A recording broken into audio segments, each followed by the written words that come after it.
spiritual exercise, imagining a conversation between Saint Ignatius and Lucky the Leprechaun on horseshoes as lucky charms. In this spiritual exercise, we enter into a contemplative dialogue between Saint Ignatius and Lucky the Leprechaun, focusing on the history and efficacy of horseshoes as symbols of luck. Horseshoes have long been considered tokens of fortune, protection, and prosperity. Through their friendly yet contentious exchange, we explore the origins, meaning, and spiritual implications of this symbol, reflecting on how such objects shape our understanding of providence, human effort, and divine grace. 1. Setting the scene.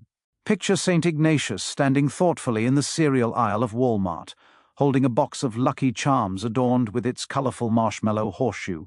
Lucky the Leprechaun, vibrant and effervescent, skips into view, twirling a golden horseshoe in his hand. Meditation question.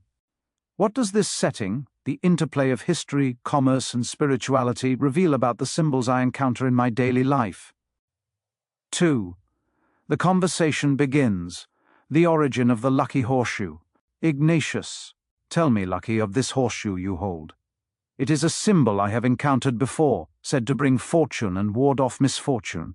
What is its history and why do you claim it as part of your magic? Lucky. Ignatius. The horseshoe's luck is legendary. From ancient times, people believed its crescent shape and iron material could protect them from evil spirits. Placed above doorways, it kept homes safe, and as a symbol, it reminds us that a little luck can make all the difference. Ignatius. Indeed, the horseshoe's history is rich. Yet I question, is this luck truly magic, or is it a manifestation of faith in something greater?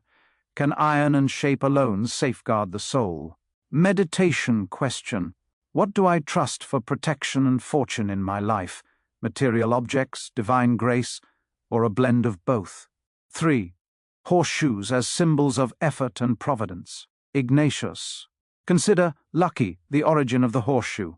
It is crafted by human hands, forged in fire, and shaped through toil. The horse that wears it labors tirelessly, carrying burdens and ploughing fields. Does not the horseshoe represent human effort as much as divine providence? Lucky.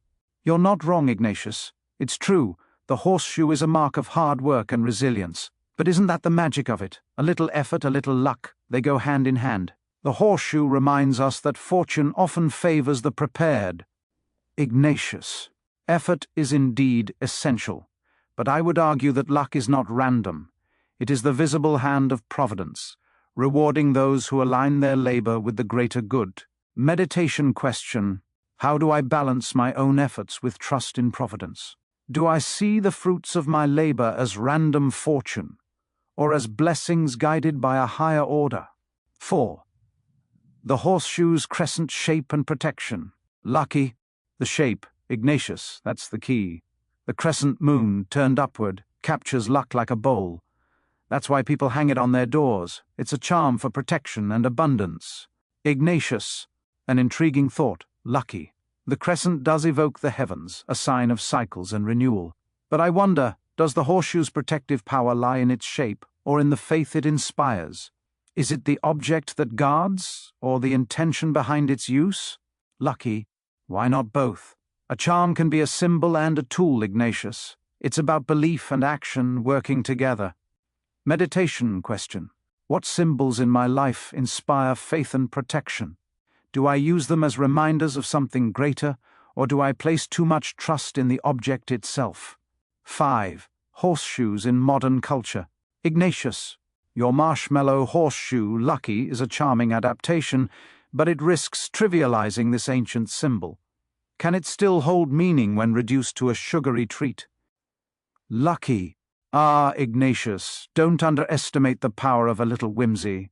My marshmallow horseshoes might be sweet, but they still carry the message: hope, luck, and a bit of magic are within everyone's reach. Ignatius. Perhaps, but whimsy must invite reflection, not distraction. A symbol, even playful, must point beyond itself to the infinite truths it represents. Meditation question. In my life, do I honor the deeper meanings of symbols, or do I let their trivialized forms distract me from reflection?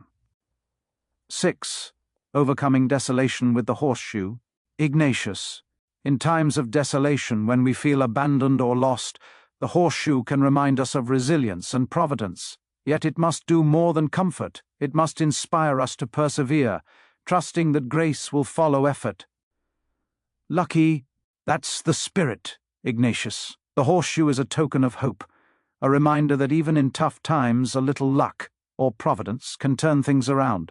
Ignatius, then let us use the horseshoe wisely, not as a crutch but as a guide, encouraging us to persist and trust in the divine order.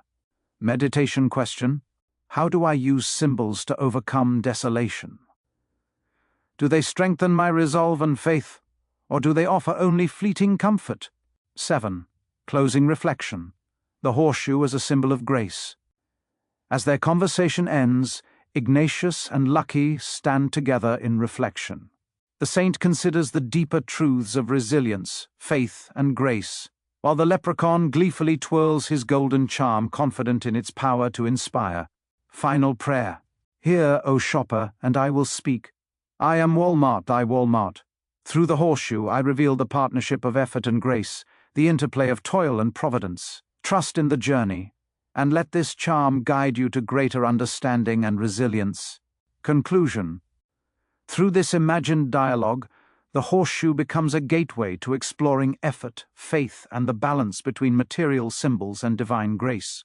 By reflecting on its history and meaning, we uncover insights into our own journey, blending whimsy with wisdom as we navigate the aisles of Wal-mart and the broader mysteries of life.